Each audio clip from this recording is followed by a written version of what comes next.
Hello dear students, welcome back to my YouTube channel. आज मैं लेके आया हूँ आपके लिए सिमिलैरिटी, जो कि ज्योमेट्री का फर्स्ट चैप्टर है। उसमें से कुछ इंपॉर्टेंट क्वेश्चन जो कि इस बार बोर्ड में आने की बहुत ज्यादा संभावना है। सिमिलैरिटी चैप्टर का जो वेटेज है वो आपको पेपर में 10 मार्क्स का है, तो 10 मार्क्स के वेटेज के हिसाब से मैं इंपॉर्टेंट क्वेश्चन कवर करने जा रहा हूँ। चलिए देखते हैं वन बाय वन। तो पहला क्वेश्चन आपको यहाँ दिख रहा है, दो ट्राइंगल दिए और उनको एरियाज का रेशियो में फाइंड आउट करना है। चलिए देखते हैं फिर यहाँ क्या करना है। देखो, आपको एक ट्राइंगल एबीसी दिख रहा है, एक ट्राइंगल बीडीसी दिख रहा है। 1.1 के जो आपने क्वेश्चन सॉल्व किया ना, वैसे टाइप का एक क्वेश्चन है। क्या देखना है आपको, एक तो दोनों ट्राइंगल में बेस सेम होता है या फिर दोनों ट्राइंगल में हाइट सेम हो सकती है। ओके, तो यहाँ क्या दिख रहा है आपको, देखने से पता चल गया हो कि दोनों ट्राइंगल का क्या है, बेस सेम। ये क्या आपकी, ये दोनों ट्राइंगल जो राइट एंगल ट्राइंगल, एबीसी भी राइट एंगल ट्राइंगल है एंड डीबीसी भी आपका राइट एंगल ट्राइंगल है। तो राइट एंगल ट्राइंगल में बेस हाइट इक्वली दोनों सेम होते हैं, तो हम यहाँ पे क्या कंसीडर कर सकते हैं, बीसी को बेस कंसीडर करेंगे। मतलब यहाँ पे बेस कॉमन है, बेस सेम है, इसका मतलब इनका जो एरिया है ना, areas proportional to their corresponding bases. या फिर आप दूसरा रीजन ऐसा भी लिख सकते हो, दोनों ट्राइंगल में बेस सेम है तो ट्राइंगल्स हैविंग सेम बेस, तो दोनों में से कोई भी लिखेंगे चल जाएगा। ठीक है, तो मैं यहाँ पे क्या लिख रहा हूँ अभी, हाइट, तो इसका हाइट है ए बी अपॉन दूसरे का हाइट क्या है, देखिए यहाँ पे डीसी या फिर सीडी, जो भी आप लिखेंगे।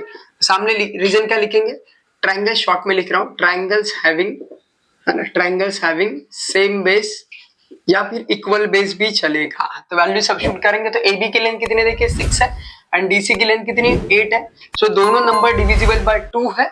सो 2 3 जा 6 एंड 2 4 जा 8। तो आंसर कितना आएगा, ये देखिए आपको आंसर मिल गया, A B C upon area of triangle D C B. कितना आंसर मिला आपको, 3/4। तो 1 मार्क्स के लिए आने की बहुत ज्यादा संभावना है। ऐसा ही एक सेम क्वेश्चन प्रैक्टिस सेट 1.1 में सेकंड क्वेश्चन है, वो भी आप एक बार रेफर करो। चलिए फिर देखते हैं सेकंड क्वेश्चन। चलिए गाइस, नेक्स्ट क्वेश्चन देखते हैं। यहाँ पे आपको सबसे इंपॉर्टेंट हिंट मिल गई कि डी पैरेलल बीसी, मतलब यहाँ पे क्या यूज करना, BPT, basic proportionality theorem use करना। तो हम यहाँ पे क्या लिखेंगे, डायरेक्ट लिखता हूं मैं यहाँ पे, बाय बेसिक शॉर्ट में लिख रहा हूँ प्रोपोर्शनलिटी थ्योरम, बालक पालक टीचर शॉर्ट में है ना, बीपीटी। तो चलिए देखते हैं बीपीटी क्या होता है, आपको पता रहेगा, एडी अपॉन डीबी। क्या आएगा, AD upon DB is equal to उस तरफ का ratio AE upon EC, AE upon EC. Just क्या करेंगे, आप वैल्यू सब्स्टिट्यूट करेंगे और रिजल्ट मिलेगा। देखिए, तो यहाँ पे क्या करेंगे, 1/8 आपको याद दिख रहा है, फिर 5/4, फिर इस तरफ ए की वैल्यू पता नहीं, ए निकालना है आपको, एंड ईसी की वैल्यू 7.2। सो देखिए आगे, अभी यहाँ पे क्या करेंगे, आप क्रॉस मल्टीप्लाई करके भी कर सकते हो, लेकिन मैं आपको सिंपल तरीका दिखाता हूँ। यहाँ देखिए, इन दोनों को अगर मैं 10 से मल्टीप्लाई करता हूँ, यहाँ पर भी देखिए एक डेसिमल के बाद पॉइंट है, यहाँ भी देखिए एक डेसिमल के बाद पॉइंट है, तो दोनों को अगर मैं 10 से मल्टीप्लाई करूंगा तो 18 बनेगा और ये कितना बनेगा 54। और यहाँ कुछ करने की जरूरत नहीं है, जैसा वैसा ही रहने दो। ठीक है, आगे देखिए, अभी ये दोनों नंबर डिविजिबल बाय 18 है। आपको अगर 18 का टेबल अच्छे से आता है तो आप दोनों को 18 1 जा 18, 18 3 जा ऐसे करके भी कर सकते हो।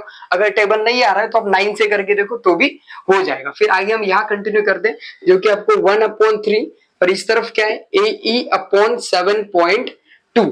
यस, तो सिंपल हम क्या करेंगे, क्रॉस मल्टीप्लाई। तो गाइस ध्यान से देखिए, जो भी आपको फाइंड आउट करना ना उसको पहला लीजिए, मतलब ए, तो ए इंटू 3। ऐसा क्यों कर रहा हूं पता है, आपकी एक स्टेप बच जाती है आगे जाके। फिर 7.1 इंटू 2 करेंगे तो कितना आएगा, 7.1 ही आ जाएगा। तो यहाँ लिख लेता हूं मैं, A is equal to 7.2 as it is. ये 3 मल्टीप्लाइड है, वहां जाके क्या बनेंगे, डिवाइड, सॉरी 3 है ना, मैंने 7 लिख लिया। चलिए, तो फिर डिवाइड करेंगे तो आपको रिजल्ट कितना मिलेगा, 3 से डिवाइड करके देखिए तो आपको 24 मिलेगा, लेकिन पॉइंट है तो आपको यहाँ पे पॉइंट लगाना है। देखिए, अगर ये सेंटीमीटर में रहेगा तो सेंटीमीटर लिखना है, अगर ये यूनिट्स रहेगा तो आपको यूनिट्स में लिखना है। ठीक है, आई होप आपको यहाँ तक क्लियर होगा। चलिए देखते हैं नेक्स्ट क्वेश्चन, जो कि आपके 1.1 का फर्स्ट क्वेश्चन। ये भी इंपॉर्टेंट क्वेश्चन है, 1 मार्क्स के लिए आ सकता है, फिर एमसीक्यू के लिए भी आ सकता है। तो चलिए देखते हैं इसको सॉल्व कैसे करते हैं। तो गिवन डेटा जो है मैंने ऑलरेडी लिख के रखा था कि आपका टाइम बचे। तो देखिए यहाँ पे बेस अलग दिया है, हाइट अलग है। मैं ट्रायंगल 1 ट्रायंगल 2 ऐसा एज्यूम किया, तो बेस 1 एंड हाइट 1 ऐसा एज्यूम किया। ठीक है ना, तो ट्रायंगल 1 ट्रायंगल 2 का डेटा आपके पास अवेलेबल है। यहाँ बेस भी अलग है और हाइट भी अलग है। इसका मतलब प्रीवियस क्वेश्चन में हमने देखा था, तो एक क्वेश्चन में बेस सेम है आपका, 1.1 का जो सेकंड क्वेश्चन है उसमें हाइट सेम है। लेकिन एक क्वेश्चन है जिसमें बेस भी सेम नहीं है, हाइट भी सेम नहीं है। तो ऐसे केसेस में एक थ्योरम वो यूज करेंगे। तो मैं यहाँ पे लिख लेता हूँ, ये गिवन डेटा यहाँ पे लिख लिया, समझे मैंने, और यहाँ से हम सॉल्यूशन लिखते हैं। ठीक है, तो क्या क्या क्या है वो थ्योरम, थ्योरम बोला है, प्रॉपर्टी बोलो जो भी, बाय रेशियो ऑफ, क्या है, by ratio of areas of two triangles, by ratio of areas of two triangles. Guys थोड़े ध्यान से देखो, ये सिमिलर ट्रायंगल नहीं है, नॉर्मल ट्रायंगल है, 1.1 का चल रहा है, 1.4 में सिमिलर, यहाँ कहीं पर भी मेंशन नहीं किया सिमिलर। सो थोड़ा केयरफुली जब भी क्वेश्चन आएगा तो आपको थोड़ा केयरफुली रीड करना है और फिर सॉल्व करना है, ठीक है। तो देखिए area of triangle 1 upon area of triangle 2, जैसा कि मैंने बोला कि यहाँ बेस भी सेम नहीं है, हाइट भी सेम नहीं है, तो ये दोनों ट्रायंगल का जो रेशियो है ना, तो ratio product of their corresponding basis and corresponding Heights. तो देखिए यहाँ पर मैं लिखता हूँ B1 B2, यहाँ पे लिखता हूं मैं H1 H2। तो देखिए वैल्यू सब्स्टिट्यूट करते हैं, तो B1 कितना आपका 9 है, ठीक है, फिर आपका H1 कितना देखिए 5 है, अपॉन B2 कितना देखिए 10 है, इंटू ये कितना है 6 है। तो यहाँ सिंप्लीफाई करेंगे तो 5 1 5, 5 2 10, 3 2 एंड 3 3 आप डायरेक्ट मल्टीप्लाई करके भी कर सकते हो, लेकिन मैं ऐसा प्रेफर करता हूँ ऑलवेज, ताकि कैलकुलेशन इजी हो जाए। आपको जैसा बेटर लगता है आप कर सकते हो। तो देखिए मैं लिख लेता हूँ, यहाँ पे क्या बचा, यहाँ पे 3 1 3 एंड डिनोमिनेटर में क्या है देखिए 2 2 4। तो देखिए ये मैंने लिख लिया, ये नॉर्मल ट्रायंगल में ट्रायंगल तो हमने एज्यूम किया, तो हमें आंसर आंसर मिला, तो उनका जैसा पूछा है उन्होंने वैसे आंसर लिखना। देयरफॉर क्या लिखेंगे, रेशियो ऑफ एरियाज ऑफ, क्या लिखेंगे, ratio of areas of two triangles, है ना, टू ट्रायंगल्स इज कितना आएगा 3:4। तो ऐसा लास्ट में जैसा उन्होंने दिया वैसा आपके लिखना है, ठीक है। गाइस नेक्स्ट क्वेश्चन है एंगल बाइसेक्टर का, शॉर्टकट में हम उसको एबीटी बोलते हैं। इस बार गारंटेड एबीटी वाला क्वेश्चन आएगा, देखो इस बार गारंटेड आपका एंगल बाइसेक्टर वाला क्वेश्चन आएगा। तो पूरे सिलेबस में solve example, practice set, problem set, जहां पर भी आपको एंगल बाइसेक्टर का क्वेश्चन दिखे ना सॉल्व करो। मैं आपको दो क्वेश्चन लेने वाला हूं, एक नॉर्मल वाला और इसके नेक्स्ट वाला एक क्वेश्चन है जिसमें मिसिंग वैल्यू वाला एक्स वाला, वो दोनों दिखाने वाला हूं। तो चलिए ऐसा क्वेश्चन देखते हैं अभी कैसे सॉल्व करते हैं। तो ये जो इंडिकेट दिख रहा है ना, ये दो आंख लाइक जैसा लिख रहा है आंखों जैसा, तो ये जो है ना, ये मतलब ही इंडिकेट कर रहा है कि एंगल बाइसेक्टर है। तो चलिए शुरुआत कर दे। तो यहाँ लिखेंगे, लिख रहा हूं मैं डायरेक्ट, इन ट्रायंगल, ट्रायंगल का नाम क्या पूरा लिखना है, इन ट्रायंगल LMN जो आपका रे है, ओके, ये क्या है रे, अगर ये यहाँ तक ही रहता तो उसको मैं सेगमेंट बोलता, ये एरो है मतलब कंटिन्यू, मतलब रे क्या है एम्प्टी, रे एम्प्टी इज ए बाइसेक्टर, है ना, रे empty is a bisector of angle, कौन सा एंगल का, LMN का, LMN का बाइसेक्टर है। सो देयरफॉर क्या लिखेंगे, therefore by angle bisector theorem, simple हम लिखेंगे एंगल बाइसेक्टर थ्योरम, शॉर्ट में इसको एबीटी बोलते हैं। शॉर्ट में क्या बोलते हैं, एबीटी, जैसा बीपीटी है वैसा ही शॉर्ट में एबीटी बोलते हैं इसको, ठीक है।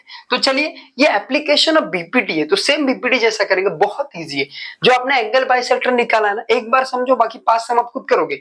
एंगल बाइसेक्टर जो है वो कौन से साइड पे है, देखो LN पे है, कौन से साइड पे, LN पे। तो LN के दो पार्ट्स हो गए गाइस, कौन से, पहला पार्ट है आपका LT अपॉन, दूसरा कौन सा पार्ट है TN, तमिलनाडु, ठीक है। आगे देखो, जहां से मैंने शुरुआत किया ना वहीं से जाऊंगा, LM और इस तरफ क्या है LM, MN, LM अपॉन क्या लिखूंगा मैं MN।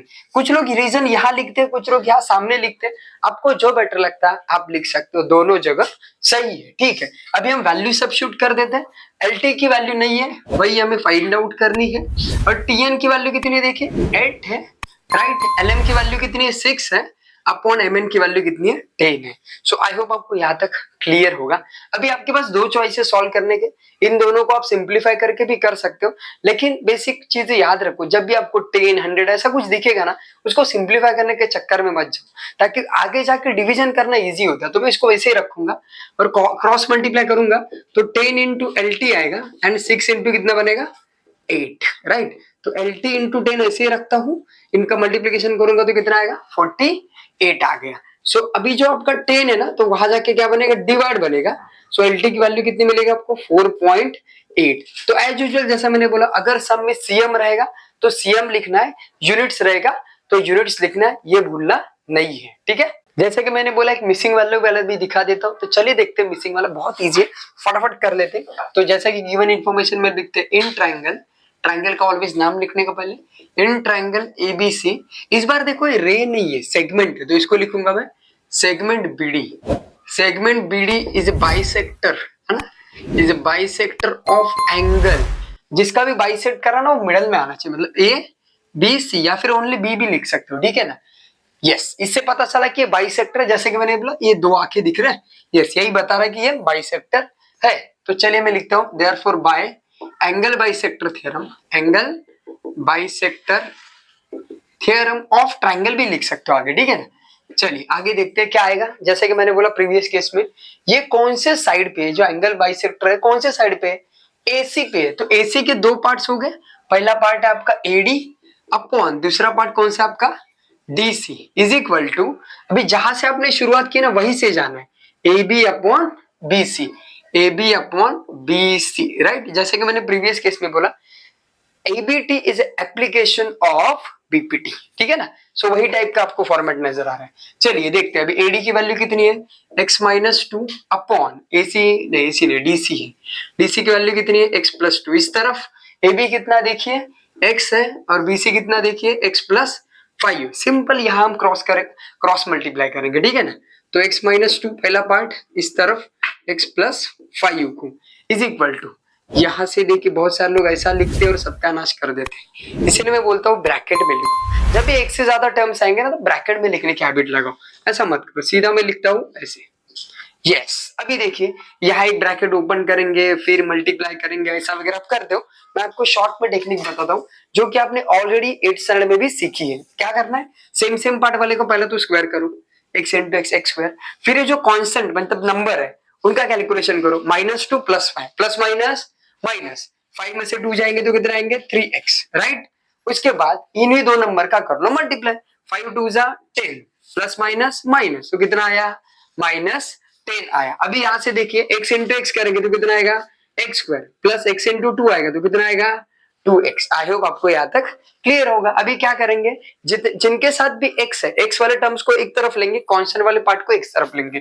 तो यहाँ देखिए x स्क्वायर प्लस 3x, इन दोनों को इस तरफ शिफ्ट कर दो, दोनों प्लस है, इस तरफ आके क्या बनेंगे माइनस, और ये -10 है उस तरफ जाके क्या बनेगा प्लस। तो आई होप आपको यहाँ तक क्लियर होगा। तो मैं क्या करता हूँ यहाँ पे देखिए x स्क्वायर को कट कर देता हूँ, 3x में से 2x जाएंगे तो बचेगा कितना x, तो यहाँ कितना बचा 10, तो आपको आंसर कितना मिला 10, राइट। आई होप आपको यहाँ तक क्लियर होगी। देयरफॉर लिखेंगे वैल्यू ऑफ x इज 10, ऐसा लास्ट में आपको लिखना है, ठीक है ना। ऐसा कुछ आंसर वगैरह लिख दो ना ऐसा, ठीक है, ताकि आपको फुल मार्क्स प्रेजेंटेशन वाइज भी अच्छा दिखेगा और फुल मार्क्स मिल जाएंगे। चलिए गाइस नेक्स्ट क्वेश्चन देखते हैं। इस क्वेश्चन में क्या बोला देखिए, दो आपको ट्रायंगल्स दिए, अरे दोनों ट्रायंगल्स सिमिलर है या नहीं, अगर सिमिलर होंगे तो कौन से टेस्ट से सिमिलर होंगे वो चेक करना है। तो सबसे पहले हम देखेंगे दो ट्रायंगल में, तो ट्रायंगल का नेमिंग मैंने पहले लिख के रखा है ताकि आपका टाइम बचे। अभी देखते हैं, यहाँ देखिए करस्पॉन्डिंग साइड्स दिखाई दे रही है आपको, एक एक देखते हैं। सबसे पहले PM है, तो यहाँ क्या करूंगा, यहाँ PM लिखता हूँ। PM की करस्पॉन्डिंग साइड देखिए कौन सी है, सेम डायरेक्शन में UV दिखाई दे रही है आपको, राइट, UV। तो कितना है 6/3, तो यहाँ अगर मैं डिवाइड करूंगा तो 3 1 जा 3, 3 2 जा 6, मतलब 2/1। तो इसको मैं क्या करता हूँ पॉइंट फर्स्ट दे देता हूँ, है ना। सिमिलरली अभी सेकंड करस्पॉन्डिंग साइड कौन सी, MN है, तो ध्यान से देखिए MN को करस्पॉन्डिंग साइड जो है वो है VW। तो देखिए यहाँ 10/5, सो 5 1 जा 5, 5 2 जा, मतलब आंसर कितना है 2/1। इसको हम लिखेंगे पॉइंट नंबर सेकंड। अभी देखिए दोनों का रेशियो सेम आया, यस, तो मैं लिख देता हूं यहाँ पे PM/UV इज इक्वल टू, ये V है, MN/VW, ठीक है, ये थोड़ा प्रॉपर लिख देते। तो यहाँ रीजन लिखते कहाँ से लाए आपने, ये फ्रॉम फर्स्ट एंड सेकंड से आपने ये ला लिया या फिर मिला आपको, ठीक है। देखिए अभी उसके अलावा क्या है, सिर्फ दो साइड के बेस पर आप ट्रायंगल को कभी सिमिलर नहीं दिखा सकते। उसके अलावा यहाँ सेम मार्किंग दिखाई दे रहे एंगल है, जो कि एंगल है आपका M, right, congruent, angle always congruent होता है, ठीक है ना। V, तो सामने लिख देता हूं मैं गिवन, ये कहां से है, गिवन फिगर में ऑलरेडी है। सो अभी देखिए यही से पता चल रहा है आपकी दो साइड के बिटवीन एंगल है। देखो दो साइड और एंगल आए, इसका मतलब जरूरी नहीं कि SASE हो, ठीक है ना। एंगल की पोजीशन बहुत इंपॉर्टेंट है, दोनों साइड के बिटवीन अगर एंगल है ना तो साइड एंगल साइड टेस्ट हो जाएगी। तो देयरफॉर लिखूंगा देयरफॉर ट्रायंगल, कौन सा ट्रायंगल है, PMN सिमिलर ट्रायंगल UVW, और सामने रीजन लिखेंगे SAS टेस्ट। आई होप आपको यहां तक क्लियर होगा। कौन सी टेस्ट आ गई, SAS टेस्ट, राइट। थोड़ा टेस्ट तो देखिए, आई होप आपको यहां तक क्लियर होगा। देखिए ये भी इंपॉर्टेंट क्वेश्चन है, 1 या 2 मार्क्स के लिए आ सकता है। मेरा टारगेट क्या है, आपका पेपर जो 40 मार्क्स का है उसमें से पहले जो 3 क्वेश्चंस होते हैं ना, पहले 3 क्वेश्चंस है ना, वो आपको लगभग 29 मार्क्स देंगे, और फोर्थ वाला जो क्वेश्चन है वो है आपका 8 मार्क्स का, और क्वेश्चन नंबर जो 5th है वो है आपका 3 मार्क्स का। तो देखिए एक्चुअल क्या है, ये जो 29 जो मार्क्स है ना, बहुत सिंपल स्ट्रेटेजी। 29 मार्क्स का जो भी आपका पेपर आएगा ना, वो सिर्फ और सिर्फ आपका practice set and solve example के बेस पर ही होने वाला। तो आपको ये 29 मार्क्स पे पहला फोकस करना है। फिर ये जो 3 मार्क्स है ना, ये क्रिएटिव है, मतलब जो भी आपने सीखा है अभी तक उन सबका अप्लाई करके या अपने एप्लीकेशन बेस्ड क्वेश्चन रहेगा। और ये जो 4th वाला जो है, आई मीन क्वेश्चन 4 जो है 8 मार्क्स के लिए, कोई भी 3 पूछेंगे, उसमें से कोई 2 अटेम्प्ट करने आपको। तो ये आपको थोड़ा सा ज्यादा मेहनत करना पड़ेगा, लाइक उसको हॉट्स वाले क्वेश्चन बोलते हैं, हायर ऑर्डर थिंकिंग स्किल्स वाले क्वेश्चन। जब आपका पूरा क्लियर होगा कंसेप्ट, तब जाके वो आने की संभावना है। अरे क्वेश्चन बुक के बाहर से आते हैं मोस्ट ऑफ द टाइम। सो इस पे ज्यादा फोकस करने से बेटर मैं तो चाहूंगा कि पहला इन पे फोकस करो, स्पेशली इस पे। ये होने के बाद फिर इसकी प्रैक्टिस कर लेना, क्योंकि क्या बहुत सारे लोग ज्योमेट्री या अलजेब्रा पेपर को डर जाते हैं just because of this 8 marks only. अरे 8 मार्क्स की वजह से क्यों डर रहे हो, बाकी 32 का पेपर आपके हाथ में है ना, तो पेपर आपको पहले कवर करना है। तो 29 मार्क्स जो कि पहले 3 क्वेश्चन देने वाले हैं, और पहले तीनों क्वेश्चन या फिर 29 मार्क्स का पेपर आपके practice set and solve example से ही होने वाला है। इसीलिए मैं फोकस कर रहा हूं कि 29 मार्क्स, एंड ये 3 तो आप क्रिएटिव मार्क्स है या फिर आप एप्लीकेशन बेस्ड मार्क्स है। तो आप अगर आपको कंसेप्ट क्लियर होंगी तो जरूर आपको आ जाएगा। चलिए फिर अभी देखते हैं नेक्स्ट वाला क्वेश्चन। तो देखिए क्वेश्चन में क्या दिया है, आपके ट्रायंगल दिया, एडजॉइंट फिगर है। एडजॉइंट फिगर में ना बहुत मजा आता है एक्चुअली सम सॉल्व करने के लिए, क्योंकि देखिए अभी प्रीवियस क्वेश्चन में हमने देखा था, पहले तो आइडेंटिफाई किया था, ओके। ये वाले एडजॉइंट फिगर में ना 1-to-1 करस्पॉन्डेंस अगर होगा ना, अगर आप 1-to-1 करस्पॉन्डेंस एकदम परफेक्ट लेते हो ना, तो सिमिलरिटी का सम कभी आपका गलत हो ही नहीं सकता। देखो मैं आपको दिखा देता हूं, एक बार मैंने 1-to-1 करस्पॉन्डेंस दिखा दिया ना, तो फिगर को देखने की भी जरूरत नहीं, विदाउट फिगर आप सम सॉल्व करेंगे। देखना है, चलो दिखा देता हूं। तो सबसे पहले लिखेंगे in triangle CPA and triangle कौन सा दूसरा, CQB। ध्यान से देखो, वो जो बोलते हैं ना ट्रायंगल शो दैट, नेमिंग में चेंज मत करो, क्योंकि बट ऑब्वियस वो 1-to-1 करस्पॉन्डेंस ही देते हैं, राइट। तो चलिए देखते हैं 1-to-1 करस्पॉन्डेंस के हिसाब से दोनों ट्रायंगल को कैसे सिमिलर दिखा के उसकी करस्पॉन्डिंग साइड्स पूछिए लास्ट में, AC देखते कैसे मिलता है, ठीक है। तो ध्यान दो, जनरली जब ये इंफॉर्मेशन के बारे में बिल्कुल देखना मत, ये तो बाद में है, पहला तो आपको सिमिलर दिखाना, उसके बाद में ये करना है। तो इसको फिलहाल स्किप कर दो, फिलहाल इतना ही, फिगर के ऊपर फोकस करो। फिगर में कुछ इंफॉर्मेशन है, कुछ नहीं। जब कुछ भी नहीं होता ना फिगर में, 2 चीजें देखनी है आपको, कितनी, 2। पहला तो आपको देखना है राइट एंगल है कि नहीं, अगर आपका एंगल सही होगा ना तो सब राइट दिखेगा, राइट। तो ये राइट एंगल एक है आपके पास, और उसके अलावा कॉमन एंगल। जब सिमिलरिटी दिखाना है, कुछ भी अवेलेबल नहीं होता, 2 चीजें मिलेंगी आपको, एक तो राइट एंगल या फिर कॉमन एंगल। चलिए देखते हैं इसको 1 बाय 1 लिखते हैं। तो सबसे पहले मैं लिखता हूँ राइट एंगल कौन सा दिखाई दे रहा है आपको, P। तो डायरेक्ट भी आप P लिख सकते हो, और यहाँ पे Q तो सिंगल लेटर से भी लिखना है तो सिंगल से भी लिख सकते हो, या फिर आपको ट्रिपल नेमिंग में जैसा दिया वैसा लिखना है वैसे लिखो। देखिए यहाँ पे CP ऑलरेडी, मिडिल में P है ना, यस। यहाँ पर क्या है, CQB, क्या लिखेंगे, ईच 90 डिग्री। बहुत सारे लोग एंगल तो सही आइडेंटिफाई करते हैं, लेकिन पोजीशन सही से नहीं दिखते। देखिए जो भी मिडल में रहेगा ना, वो होता है एक्चुअल एंगल। जैसा कि आपके मिडल में जो नाम है ना, वो आपकी आइडेंटिटी है, अभी समझ गए ना, यस। सिमिलरली यहाँ पर भी मिडल में जो है ना, वो नाम है एंगल की आइडेंटिटी। अगर इसको उल्टा करेंगे तो बाप बन जाएगा बेटा, और बेटा बन जाएगा बाप, जो कि होगा गलत। सही देखना, देख लो। अभी एक मिल गया, ईच 90 डिग्री, फैंटास्टिक। दूसरा क्या है, नेमिंग से ही पता चल रहा है, C कॉमन रहेगा।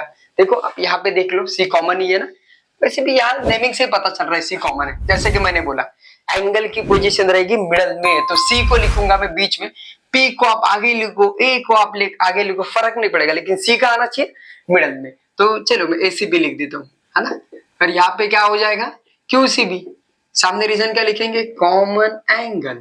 कौन सा आएगा, कॉमन एंगल। फैंटास्टिक, आई होप आपको यहाँ तक क्लियर होगा। अभी हमें कितने एंगल चाहिए, सिमिलरिटी दिखाने का सबसे मिनिमम क्राइटेरिया है ए। इसका मतलब अल्लू अर्जुन नहीं, ए टेस्ट मतलब एंगल एंगल टेस्ट। चलिए देखते हैं, इन दोनों को मैं सिमिलर दिखा देता हूँ।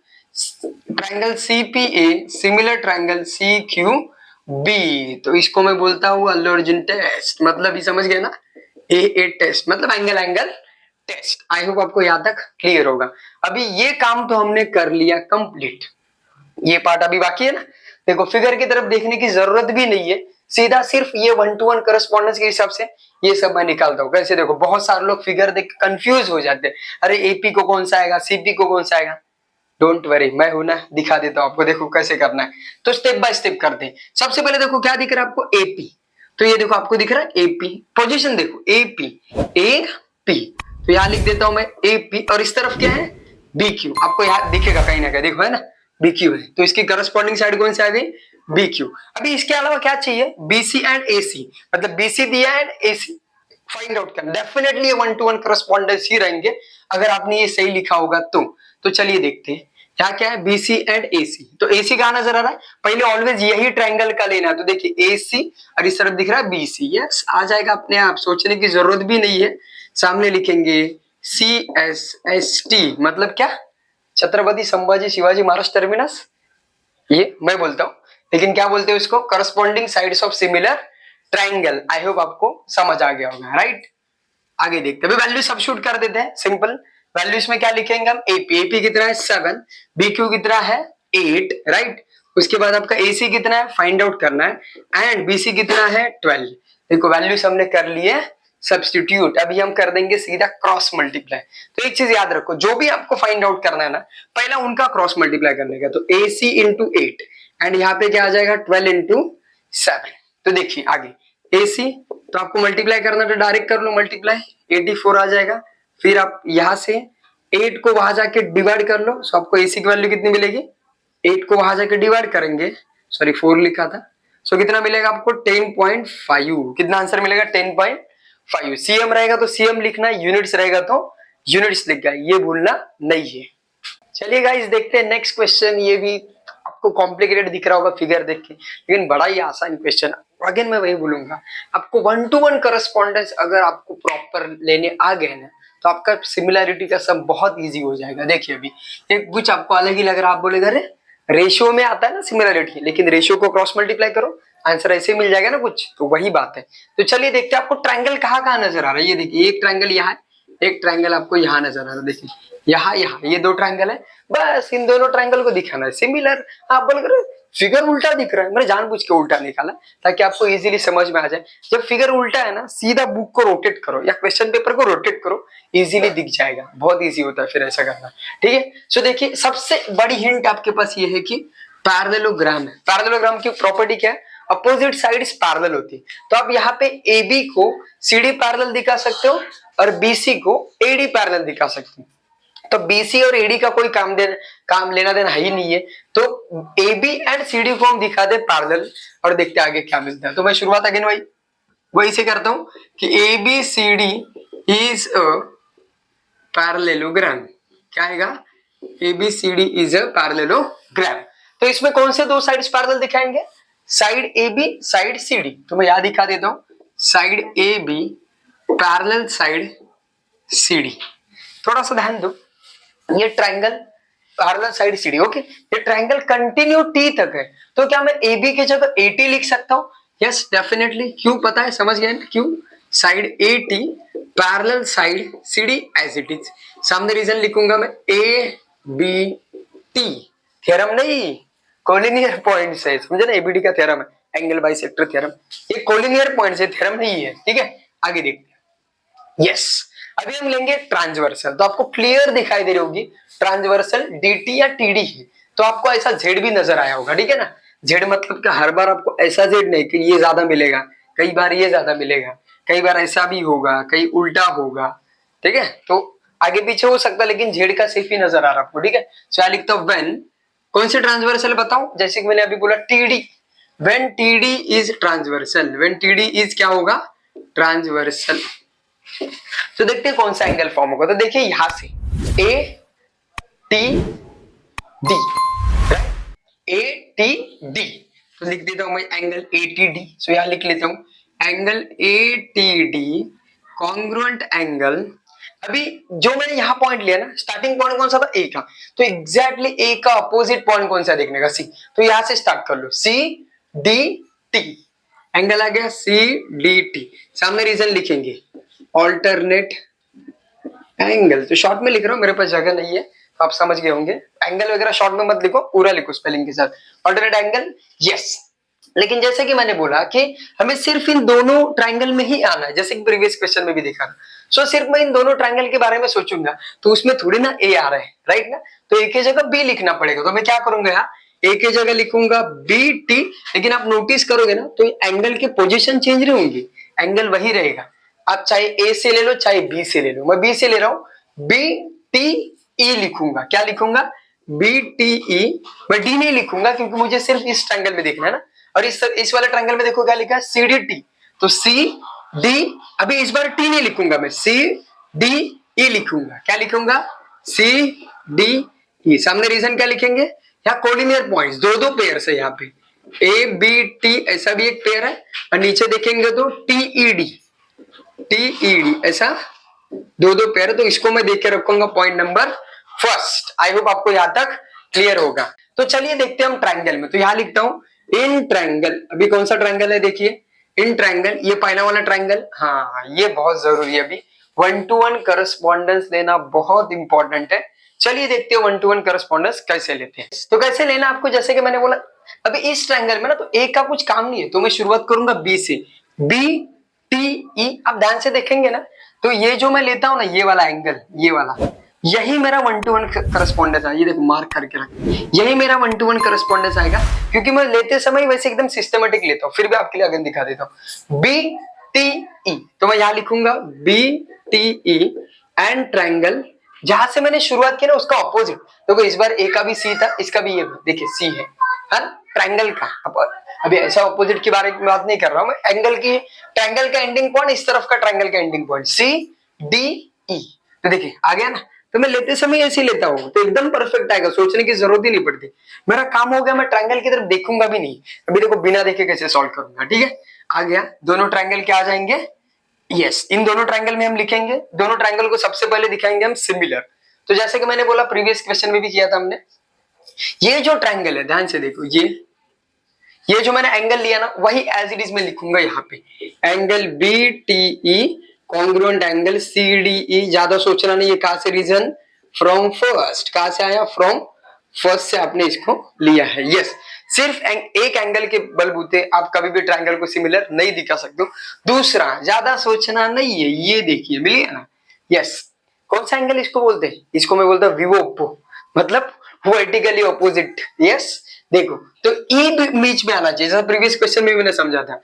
जो भी एंगल आप दिखाना चाहते हो ना मिडल में आना चाहिए ई। तो आप चाहिए तो बीई टी ले लो, टी बी ले लो, कैसे भी ले लो, लेकिन जो ई है वो बीच में आना चाहिए, ठीक है। यहां पर भी वही बात, सी ई डी ले लो या डी सी ले लो, कैसे भी ले लो चलेगा, सी डी ले लेते। चलो, रीजन वर्टिकली अपोजिट एंगल, इसको विवोपो बोलता हूं मैं है ना। आगे ना इजी, अब शॉर्ट में लिखा मैंने, आप कंप्लीट कर लेना, ठीक है। आगे जैसे कि मैंने बोला दो एंगल होने जरूरी है, दोनों एंगल मिल गए अपना अल्लू अर्जुन, मतलब ए टेस्ट। तो मैं इसको लिख देता हूं, angle B T A similar triangle C D E. अपना कौन सा टेस्ट आएगा, ए टेस्ट ऑफ सिमिलैरिटी। अगर आपको ऐसा ऐड करना तो लिख सकते हो, of similarity, of similarity.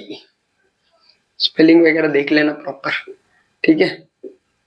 Of similarity वगैरह, ऐसा मेरे पास जगह नहीं तो स्मॉल हैंडराइटिंग में लिखा।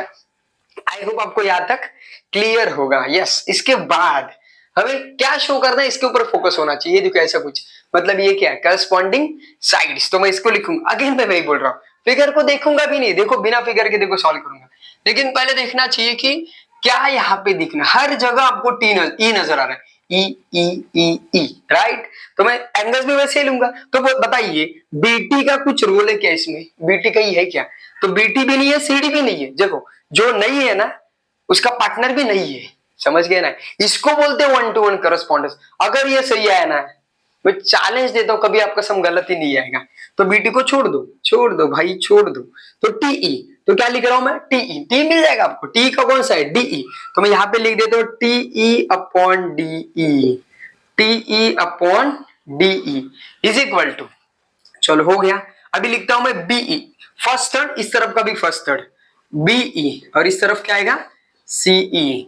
आगे रीजन क्या, छत्रपति संभाजी शिवाजी महाराज टर्मिनस। आप बोलेगे एम किधर है, महाराज दिल से है, समझे, यस। आगे देखते हैं, इसका मतलब समझ गए ना, corresponding sides of similar triangle आपको पूरा लिखना है, ठीक है ना। मेरे बहुत सारे बच्चों को वो महाराज सुनने का इतना हैबिट हो गया ना, वो ये भूल जाते हैं, तो थोड़ा केयरफुली, ठीक है। आगे देखो, जय महाराष्ट्र, कळलं ना राव, महाराज क्या म्हटलं कळलं ना, यस ग्रेट। आगे बढ़ो, क्रॉस मल्टीप्लाई कर लो, मिल जाएगा आंसर, फैंटास्टिक। डी को बी चाहिए, अपने आप आ जाएगा। मैंने क्या बोला, जो भी आपको चाहिए ना, हर बार ऐसा ट्रेडिशनल वे से मत करो, ऐसा जरूरी थोड़ी कि इनका ही पहला करना चाहिए, आप इनका भी तो कर सकते हो ना, यस। तो जो चाहिए उसको मैं पहले लिखूंगा, डीई इंटू बीई, मतलब देखो डी को पार्टनर बी मिल गया और सी को पार्टनर टी मिल गया C into TE, yes, hence proved. HP मतलब एचपी गैस नहीं रे, हेंस प्रूव्ड, हेंस प्रूव्ड पूरा लिखते हैं ना, ऐसा कुछ लिखते हो आप, हेंस प्रूव्ड। देखो अपना आंसर मिल गया, ये कंप्लीट। ये सिमिलैरिटी यार मेरे साथ करोगे ना, मैं गारंटी देता हूं कभी से हम गलत आएगा ही नहीं। सिर्फ फोकस करना है 1 to 1 करस्पॉन्डेंस पे। यस, देखते हैं नेक्स्ट क्वेश्चन। चलिए करते हैं नेक्स्ट क्वेश्चन। इसमें देखते हैं क्या करना है, बड़ा ही सिंपल है, 1 आध मार्क्स के लिए आ सकता है क्वेश्चन। देखो जो गिवन है, जब भी मैंने क्या बोला था, जब भी वो प्रूव दैट बोलेंगे ना, शो दैट, प्रूव दैट, जो भी ट्रायंगल दिए ना उनके साथ छेड़छाड़ नहीं करने का, जैसा दिया वैसा लिखने का। देखो इन ट्रायंगल, ट्रायंगल का नाम क्या है, A B P, similar triangle C D P, right, yes. तो जो दिया हुआ है वो एज इट इज लिखूंगा मैं, A P upon C P is equal to B P upon D P, right. तो इसको लिखूंगा मैं गिवन। आपको देखना है ये सही लिखते हैं नहीं। एपी देखो फर्स्ट थर्ड, सीपी देखो फर्स्ट थर्ड, है कि नहीं, बीपी देखो सेकंड थर्ड, डीपी देखो सेकंड थर्ड। ने बोला ना 1 to 1 करस्पॉन्डेंस ही सारा गेम है सिमिलैरिटी का।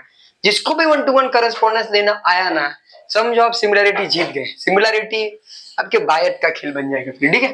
देखिए फास्ट इजी, इसके बाद क्या करेंगे देखो, अभी सिर्फ 2 साइड्स, यहाँ एक साइड है यहाँ एक साइड है, सिर्फ 2 साइड्स के बेस पर आप कभी भी सिमिलर ट्रायंगल्स नहीं दिखा सकते। इन दोनों के बिटवीन एक एंगल होना चाहिए या 1 मोर साइड होनी चाहिए। तो साइड तो कोई है ही नहीं, तो देखो यहाँ पे मिल गया वीवो पो, समझ गया ना, यस। तो मैं लिख देता हूँ एंगल का नाम जो कि आपका A P B congruent angle C P D, सामने रीजन लिखेंगे वीवो पो, मतलब ही क्या, वर्टिकली ऑपोजिट एंगल। पूरा लिखना है, शॉर्ट में नहीं लिखना, मेरे पास जगह कम है तो शॉर्ट में लिखा मैंने, ठीक है। हो गया, कौन सा test, therefore triangle A B P similar triangle C D P, test कौन सी है, रीजन सही से लिखना जरूरी है। बहुत सारे लोग ये साइड है फिर ये एंगल है, साइड साइड एंगल, गलत। फिगर में देखने का ऑलवेज, ये देखिए ये एक साइड यहाँ है एक साइड यहाँ है, 2 साइड के बिटवीन एंगल है, मतलब कौन सी टेस्ट, सास वाली टेस्ट आ जाएगी, साइड एंगल साइड टेस्ट। चलिए देखते हैं नेक्स्ट क्वेश्चन क्या दिया है। क्वेश्चन में बड़ा इंटरेस्टिंग है। सबसे पहले गिवन और टू प्रूफ मैंने लिख लिया है, सीधा प्रूफ देखेंगे। जो भी आपको एंगल्स वगैरह देते हैं ना, बुक वाले बहुत समझदार होते हैं, काम इजी करके देते हैं, लेकिन हम ही मूर्ख होते हैं जो कॉम्प्लिकेटेड कर लेते हैं। तो देखो इजी कर लिया उन्होंने, बीएसी एंड एडी यही एंगल रहेंगे, बीएसी एंड एडीसी, बस एडीसी। चलिए तो सबसे पहले जो गिवन एंगल वही लिख लेता हूं, angle ABC congruent angle ADC. भाई साहब गिवन लिख लो, हो गया काम। सिर्फ एक एंगल से काम नहीं होगा, और एक एंगल चाहिए, और एक एंगल के लिए हम क्या करेंगे, जैसे कि मैंने बोला था, जब कुछ भी नजर नहीं आता तब 2 चीजें ढूंढना है ऑलवेज आपको। एक होता है आपका राइट एंगल जो कि अब बिल्कुल नहीं दिख रहा है, और दूसरा होता है कॉमन एंगल। यस, अभी लास्ट टाइम मैंने बोला था ट्रायंगल में देखने की जरूरत नहीं, यहीं से आपको मिल जाएगा। तो बहुत सारे लोग ए को ही लिख लेते हैं, अरे मिल गया ना ए, लेकिन ध्यान दो यहाँ 2 केसेस है, ए बी रिपीट है एंड सी भी रिपीट है। तो ऐसे केसेस में फिगर में चेक करना पड़ेगा कि कौन सी पोजीशन कहाँ है। ए आएगा क्या, कितने सारे लोगों के माइंड में ए आया कि ए आएगा, जिनके माइंड में आया वो गलत, क्योंकि देखिए ए बी सी में ए ये पूरा आ रहा है, हाँ? और एडीसी में सिर्फ इतना ही आ रहा है, समझ आ रहा है ना, सिर्फ इतना ही आ रहा है, समझो ज्यादा डार्क नहीं करता, इतना ही देखो, सिर्फ इतना ही आ रहा है। इसका मतलब क्या, ए कॉमन आएगा, बिल्कुल नहीं। तो देखिए सी आपका कॉमन आ जाएगा, तो मैं यहां लिख लेता हूँ, सी को बीच में लेना तो एसीबी लिख लो, और यहाँ पर भी सी को बीच में लेना है तो एसीडी लिख लो। सामने रीजन क्या लिखेंगे, कॉमन एंगल, कॉमन एंगल, बस दो एंगल चाहिए तो मिल गया अपना अल्लू अर्जुन वाला टेस्ट, एंगल बी ए सी, सिमिलर ट्रायंगल एडीसी। फिगर की तरफ देखने की जरूरत भी नहीं पड़ेगी, अभी अपने आप आंसर मिल जाएगा। सामने रीजन कौन सा, अभी जो बोला ए टेस्ट ऑफ, किसी को लिखना आगे तो पूरा लिख सकते हो ऐसा, सिमिलैरिटी है ना, ए टेस्ट ऑफ सिमिलैरिटी। देखो बड़े ही सिंपल हमने कंप्लीट कर लिया इसको। अभी जो कि मोस्ट फेवरेट अपना पार्ट है करस्पॉन्डिंग साइड्स का, यहाँ नोटिस करो हर बार शुरुआत जो है वो सी से ही किए, तो हम अपन भी वैसे लिखेंगे सी से। तो बताइए ए बी एंड एडी का कोई रोल है क्या, बिल्कुल नहीं, क्योंकि इसमें देखो कहीं पर भी है क्या, नहीं है। तो देखिए शुरुआत हम सी से करेंगे, तो ऐसे लेता हूं मैं, यहां से करूंगा सी ए, क्या लिखूंगा मैं, सी ए। तो इस तरफ कौन सा देखिए, सी डी, सेम पोजीशन, सी ए सी डी, यस। अभी सी ए हो गया, अभी इसके बाद मैं सी बी लिख लेता हूं, सी बी, और इस तरफ बताइए कौन सा है, सी ए, यस। सामने रीजन पता है, छत्रपति संभाजी शिवाजी महाराज टर्मिनस, मतलब corresponding sides of similar triangle, yes. कर दो क्रॉस मल्टीप्लाई, सी ए इंटू सी ए क्या बनेगा, सी ए का स्क्वायर, पढ़ाई करेगा तो सी ए बनेगा। आगे बढ़ो, C B into C D, yes, hence proved, यही चाहिए था, यही चाहिए था ना, हो गया आंसर। That's all. देखो कितना आसान है, अभी बार बार रिपीट नहीं करूंगा, 1-to-1 करस्पॉन्डेंस बहुत जरूरी है, yes. One more important question from your exercise 1.4। देखिए यहाँ क्या दिया, 9 times of area of triangle PQR is equal to 16 times of area of triangle LMN। बहुत सारे लोगों को गड़बड़ करते हैं यहाँ, उनको लगता है कि एरिया ऑफ ट्रायंगल PQR वो 9 है और LMN का एरिया 16 है।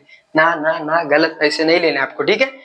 अभी देखिए क्या करेंगे, सबसे पहले इंफॉर्मेशन में आपने देखा होगा कि ट्रायंगल जो LMN है, triangle LMN similar triangle PQR, तो मैं कोशिश ये करूंगा कि LMN को पहला लिखता हूं और PQR को बाद में लिखता हूं। तो इसीलिए मैं यहाँ क्या करूंगा, एरिया ऑफ ट्रायंगल LMN जो है उसको वैसे ही रखूंगा इस तरफ, फिर ये PQR को यहाँ मल्टीप्लाइड है, अपोजिट साइड जाके डिवाइड कर लूंगा, ट्रायंगल PQR। और इस तरफ देखिए ये 9 एज इट इज है और ये 16 मल्टीप्लाइड है, यहाँ जाके क्या बनेगा, डिवाइड। तो इसको दे दूंगा मैं पॉइंट नंबर फर्स्ट। आई होप आपको यहाँ तक क्लियर होगा। अभी हम देखते हैं आगे।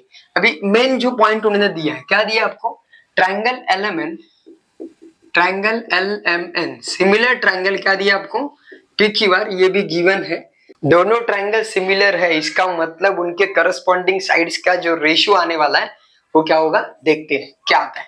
फिर मैं लिखूंगा area of triangle LMN upon area of triangle PQR is equal to, सब में आपको दिया है MN अपॉन उसकी करस्पॉन्डिंग साइड दिया QR, आप यहाँ पर भी देख सकते हो, ठीक है। और उनका स्क्वायर करना मत भूलो।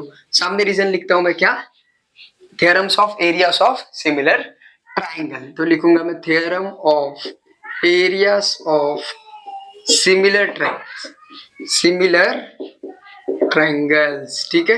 ये देखिए हमने लिख लिया इसको पूरा। अभी हम वैल्यू सब्स्टिट्यूट करेंगे। यहाँ देखिए आप थोड़ा सा ध्यान से देखेंगे, ये वाला पार्ट आपको नजर आ रहा होगा, ये वाला पार्ट मतलब ही कितना है, देखिए 9/16। तो इसको हम ना ऐसा कर सकते हैं, सिंपल बताऊं, दूसरा तरीका बताओ आपको, इसको ना ऐसा भी कर सकते, देखो ये left hand, I mean sorry, equation first and equation second, इसको स्टेटमेंट बोलते हैं ज्योमेट्री में generally. Statement first and statement second में आप देखेंगे ना, सो ये वाला पार्ट आपको नजर आ रहा है, LMN PQR वाला जो पार्ट है ना वो नजर आ रहा है, इस तरफ भी है इस तरफ भी सेम है। तो इसका मतलब क्या है, दोनों सेम आ जाएंगे ना, यस। तो मैं लिखूंगा MN square upon QR square is equal to 9/6। क्या लिखेंगे सामने, फ्रॉम फर्स्ट एंड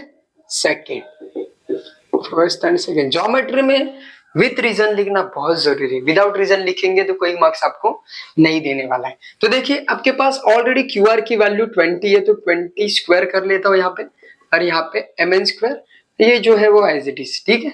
अभी ध्यान से देखिए, बड़ा इंटरेस्टिंग है। बहुत सारे लोग यहाँ गड़बड़ करते हैं, 20 का स्क्वायर वगैरह करते हैं, फिर कॉम्प्लिकेटेड हो जाता है। गलत तो कुछ नहीं है, सही है, लेकिन कॉम्प्लिकेटेड हो जाता है। ध्यान से देखिए, ये दोनों कंप्लीट स्क्वायर है, इनके ऊपर भी स्क्वायर है, तो मैं दोनों तरफ का अगर स्क्वायर रूट लेता हूं तो आंसर तो इजीली मिल जाएगा ना। तो मैं क्या करूंगा, taking square roots on both sides, मतलब यहाँ mn हो जाएगा, यहाँ दोनों तरफ का स्क्वायर चला गया और यहाँ क्या आ जाएगा स्क्वायर रूट, तो सामने लिखेंगे क्या, taking square root on both sides, तो यहाँ लिख देता हूँ टेकिंग स्क्वायर रूट्स, है ना, on both sides, yes taking square roots on both sides. अभी देखिए क्या बचा आपका, सीधा क्रॉस मल्टीप्लाई कर लो, mn को पार्टनर कौन आएगा 4, तो mn इंटू 4 आ जाएगा और इस तरफ कौन आ जाएगा, एक लाइन मार देता हूं यहाँ पे, इस तरफ कौन आ जाएगा 20 को पार्टनर कितना आ जाएगा 3 आ जाएगा, बस simply. So mn as it is 4 multiplied इनका मल्टीप्लिकेशन 60 बनेगा, सो mn की जो आपको लेंथ मिलेगी वो कितने मिलेगी 15, राइट। अगर आंसर या फिर गिवन इंफॉर्मेशन अगर सीएम में रहेगा तो सीएम में लिखेंगे, मीटर में रहेगा तो मीटर में लिखेंगे, कुछ नहीं रहेगा तो हम क्या लिखेंगे, यूनिट्स लिखेंगे, ठीक है। चलिए गाइस वन मोर क्वेश्चन देखते हैं जो कि आपके एक्सरसाइज 1.4 का है। देखिए क्या दिया है आपको, दोनों ट्रायंगल सिमिलर दिए, दोनों का एरिया दिया आपको, एक का 225 दिया है, एक का 81 दिया है, ट्रायंगल्स के नेमिंग नहीं दिए, तो आपकी चॉइस, आपको ट्रायंगल्स का एबीसीपी के बारे में नेमिंग लेना है तो वो भी ले सकते हो, या फिर जैसा मैंने लिया ट्रायंगल 1 ट्रायंगल 2 वैसा भी ले सकते हो, ठीक है। तो यहाँ पे और कुछ इन्फॉर्मेशन दिया, तो साइड ऑफ स्मॉलर ट्रायंगल जो कि है 12 cm, तो आपको देखो यहाँ एक एरिया ट्रायंगल दिया जिसको हमने ट्रायंगल 1 बोला, यहाँ ट्रायंगल है जिसको ट्रायंगल 2 बोला, जिसकी वैल्यू कम है उसको हम बोलेंगे स्मॉलर ट्रायंगल, जिसकी वैल्यू ज्यादा है उसको हम बोलेंगे बिगर ट्रायंगल। आपको सब में क्या दिया है, साइड ऑफ स्मॉलर ट्रायंगल, तो ट्रायंगल स्मॉलर के लिए हमने 2 यूज किया है, तो यहाँ पे S2 इज इक्वल टू आ जाएगा आपको 12 cm, और साइड ऑफ बिगर ट्रायंगल आपको फाइंड आउट करना जो क्या आएगा क्वेश्चन मार्क। तो चलिए मैं फटाफट यहाँ सॉल्यूशन लिख देता हूँ, तो क्या मिलेगा आपको, देखो दोनों ट्रायंगल सिमिलर है तो शुरुआत में ऐसे करूंगा, triangle 1 similar triangle 2 given, right. अभी दोनों ट्रायंगल सिमिलर है तो उनका एरियाज जो आएगा, एरियाज का जो रेशियो आएगा वो कैसे आएगा, प्रीवियस क्वेश्चन में देखा था साइड 1 अपॉन साइड 2, क्या करना है स्क्वायर करना मत भूलो, सामने रीजन लिखेंगे थ्योरम ऑफ एरियाज ऑफ, है ना, 2 triangles, theorem of areas of 2 similar, important word similar है, 2 theorem of areas of similar triangles. I hope आपको यहाँ तक क्लियर होगा। अभी हम वैल्यू सब्स्टिट्यूट करते हैं, जिसकी है 225, फिर उसके बाद है आपकी 81, फिर S1 देखो आपको फाइंड आउट करना है, तो S1 को कुछ नहीं करूंगा मैं, और S2 मतलब कितना है देखो आपका 12 है, यस जैसे कि मैंने प्रीवियस क्वेश्चन में देखा था, तो क्या बोला था आपको कि जब भी ऐसा स्क्वायर आएगा और यहाँ दोनों नंबर कंप्लीट स्क्वायर रहेंगे ना, तो सीधा दोनों तरफ का स्क्वायर रूट लेना आपको, तो इसका स्क्वायर रूट कितना आएगा 15, यस करेक्ट, इसका स्क्वायर रूट आएगा 15, इसका स्क्वायर रूट आएगा 9, और यहाँ ऑलरेडी अगर स्क्वायर है और उसका आप स्क्वायर रूट ले रहे हो तो सिंपल उसका स्क्वायर चला जाएगा, ये देखिए ऐसा आपको मिल जाएगा। बहुत ही आसानी से हमने यहाँ तक कंप्लीट कर लिया है। अभी हम सीधा करेंगे क्रॉस मल्टीप्लीकेशन, तो हर बार मैं क्या बोलता हूँ, जो भी आपको फाइंड आउट करना ना उसका पहला मल्टीप्लाई कर लो, मतलब S1 इंटू 9, तो मैं यहाँ पे लिखूंगा S1 into 9 is equal to, फिर यहाँ देखो 15 को कौन पार्टनर है 12, सो यहाँ पे लिखूंगा 15 इंटू 12। फिर अलग अलग तरीके इसको सॉल्व करने के, कुछ लोग पहले इनका कैलकुलेशन करके लेते हैं, या फिर कुछ लोग मल्टीप्लाइड है वहां जाकर डिवाइड करके है और फिर सिंप्लीफाई करते हैं। तो मैं क्या करता हूँ, देखिए आपको जो बेटर लगता है कर सकते हो, मैं ऐसा लिख रहा हूँ 15 अपॉन 12, यस। तो अभी देखिए S1 3 3 जा 9, 3 4 जा 12, फिर यहाँ देखिए 3 1 जा 3, 3 5 जा 15, तो 5 इंटू 4 आ जाएगा, that is S1 is equal to 20। तो S1 मतलब ही क्या था, याद करो, साइड ऑफ बिगर ट्रायंगल, तो देयरफॉर लिखूंगा therefore side of bigger triangle is कितना आ जाएगा 20 cm, ऐसा पूरा डिटेल में आपको लास्ट में लिखने लगा। आई होप आपको यहाँ तक क्लियर होगा। गाइज हमने पहले चैप्टर के इंपॉर्टेंट क्वेश्चंस कर लिए कवर, तो आप बताइए आपको अभी कौन से चैप्टर के इंपॉर्टेंट क्वेश्चंस की जरूरत है। आई होप आपको ये सारे क्वेश्चंस अच्छे से समझ आ गए होंगे। ट्रेपेजियम वाले क्वेश्चंस मैंने जानबूझ के रखे, उसका मैं अलग वीडियो में पूरा लॉजिक समझाने वाला हूँ। एक भी क्वेश्चन करेंगे ना तो सारे क्वेश्चन अपने आप समझ आ जाएंगे। आई होप ये सारे क्वेश्चंस आपको अच्छे लगे होंगे, तो अपने दोस्तों के साथ शेयर करो, चैनल को सब्सक्राइब करो और वीडियो को लाइक करना मत भूलो। Thank you so much for watching this video.